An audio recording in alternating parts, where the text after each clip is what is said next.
Alors, une suggestion et une question. Alors, une suggestion entre nous, est-ce qu'on pourrait éviter de parler de qualité en général? Ça n'a pas de sens. Ça n'a pas de sens. Donc, par exemple, la qualité d'un prélèvement pour une analyse biologique, c'est au moins 5 ou 6 choses. C'est est-ce qu'il fallait le prescrire? Comment le prélèvement a été fait? Est-ce que le labo a fait ce qu'il fallait faire?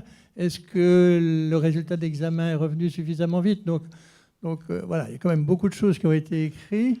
Et en plus, on ne peut pas parler de qualité en général sans on ne sait pas de quoi l'on parle.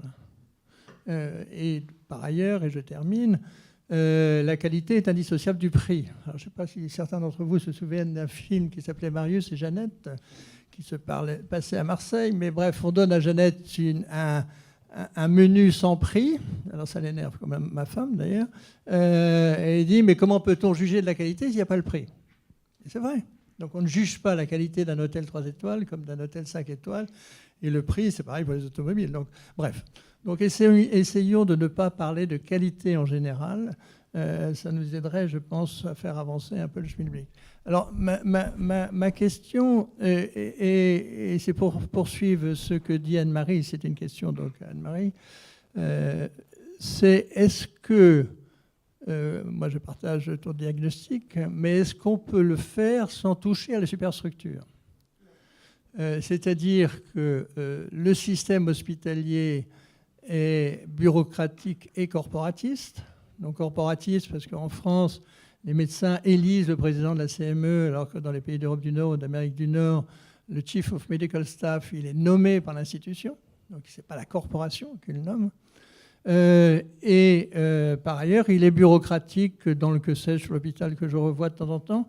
Il y a 48 règlements sur la seule sécurité. Donc l'État, ne faisant pas confiance aux acteurs, pond des règlements et des lois, dont le plus important, c'est le titre 4 de la fonction publique hospitalière, mais il y en a d'autres.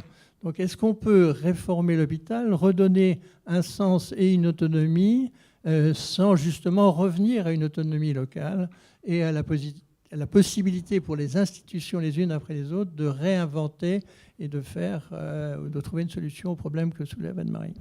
Si je comprends bien, tu dis il faut redonner de l'autonomie, mais pas tout à fait. C'est-à-dire une autonomie. Non, pas, c'est là, non, si tu. Non, repréciser. Non, mais en gros. C'est intéressant. En gros, les hôpitaux sont des institutions de pouvoir aussi. Bien. Donc dès qu'on oublie le pouvoir vous revient dans la figure. Donc, alors à l'hôpital, il y a 6 sources de légitimité. Donc il y a la légitimité du savoir ou la légitimité des savoirs, parce que entre la santé publique et la clinique, c'est pas exactement les mêmes savoirs. Tu as la légitimité de l'institution, tu as la légitimité de l'État, tu as la légitimité des collectivités locales, tu as la légitimité de l'assurance maladie.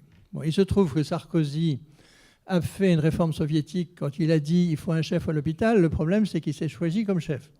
Donc tu as une ligne hiérarchique directe entre le président de la République, le ou la ministre de la Santé, les directeurs d'agence et les nominations de profs ou de PH. Or, il est clair que le système ne fonctionnera que si la légitimité, c'est celle de l'institution. Or, aujourd'hui, la légitimité, c'est celle de l'État. Donc l'État est rentré dans l'hôpital. Et il faut que l'État sorte de l'hôpital et organise un dialogue entre l'État et l'hôpital. Mais on ne résoudra pas les problèmes, à mon avis, qu'a soulevé Anne-Marie si le pouvoir ne revient pas à l'institution.